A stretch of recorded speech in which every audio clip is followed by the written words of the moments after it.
Welcome to all of us still nursing emotional scabs from childhood TV and the sucker who thought frontier life was about warm bread and moral clarity and the occasional barn fire. As Netflix revives Little House on the Prairie to refurbish childhood trauma for a streaming audience, we're going to dig up a little grave on memory lane and pry open the rotting floorboards of that gilded cabin called Little House, where the sun always set over hardship. First up, we're going to have Alison Arngrim, better known as Nellie Olson, the powdered sociopath with curls so tight they could cut glass, and a tongue sharper than Pa's axe. She didn't just steal scenes, she stole childhood innocence. Vanity Fair anointed her as America's #1 TV bitch, a title she still holds the way some hold Nobel Prizes or restraining orders. She's turned her tormentor status into high art with a memoir, a one-woman show, Confessions of a Prairie Bitch. I know I barely can say it. It's just so shocking. And enough audience confessionals to make Freud throw in the towel. We're also going to be joined by Dean Butler, the original Almanzo Wilder, Laura Ingalls' Prairie Prince, who galloped in at the tender age of 22 to woo a co-star who was inconveniently not allowed yet to vote.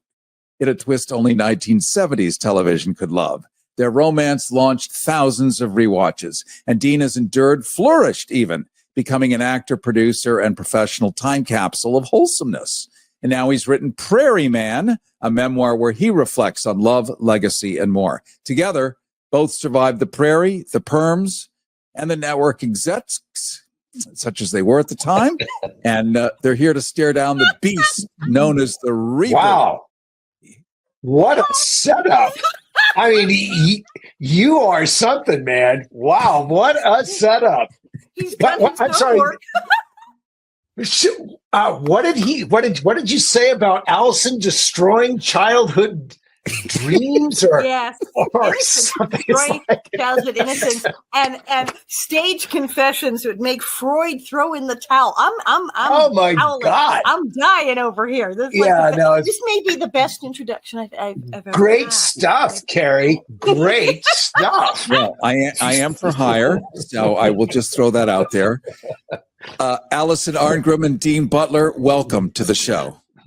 Thank you. Thanks so for much. having us. Well, you've been had. Started Friday. Let's Dean, you professional time capsule. You.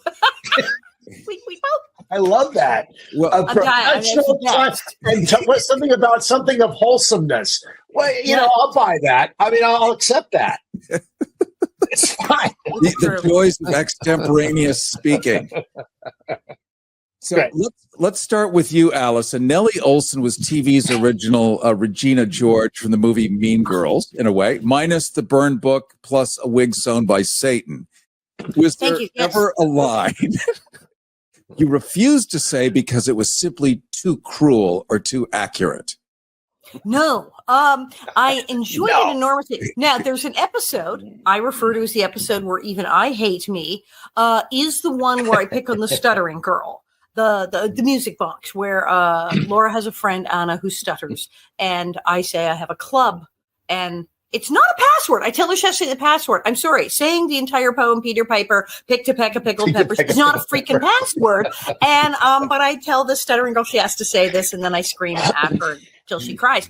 When we shot that, I got slightly sick to my stomach. Okay, this is very unpleasant. But we went full out. We did it. And Katie Kurtzman, who played the stutter, is still friends with me, amazingly, after all this. Dean Baker, Butler. Sorry, Dean Baker was a lawyer. So you're not a lawyer. I don't know. I don't know Dean Baker. Yeah, you don't want to know him. Okay. Yeah. I mean, you generally want to stay at arm's length from lawyers if you can, just because it's expensive.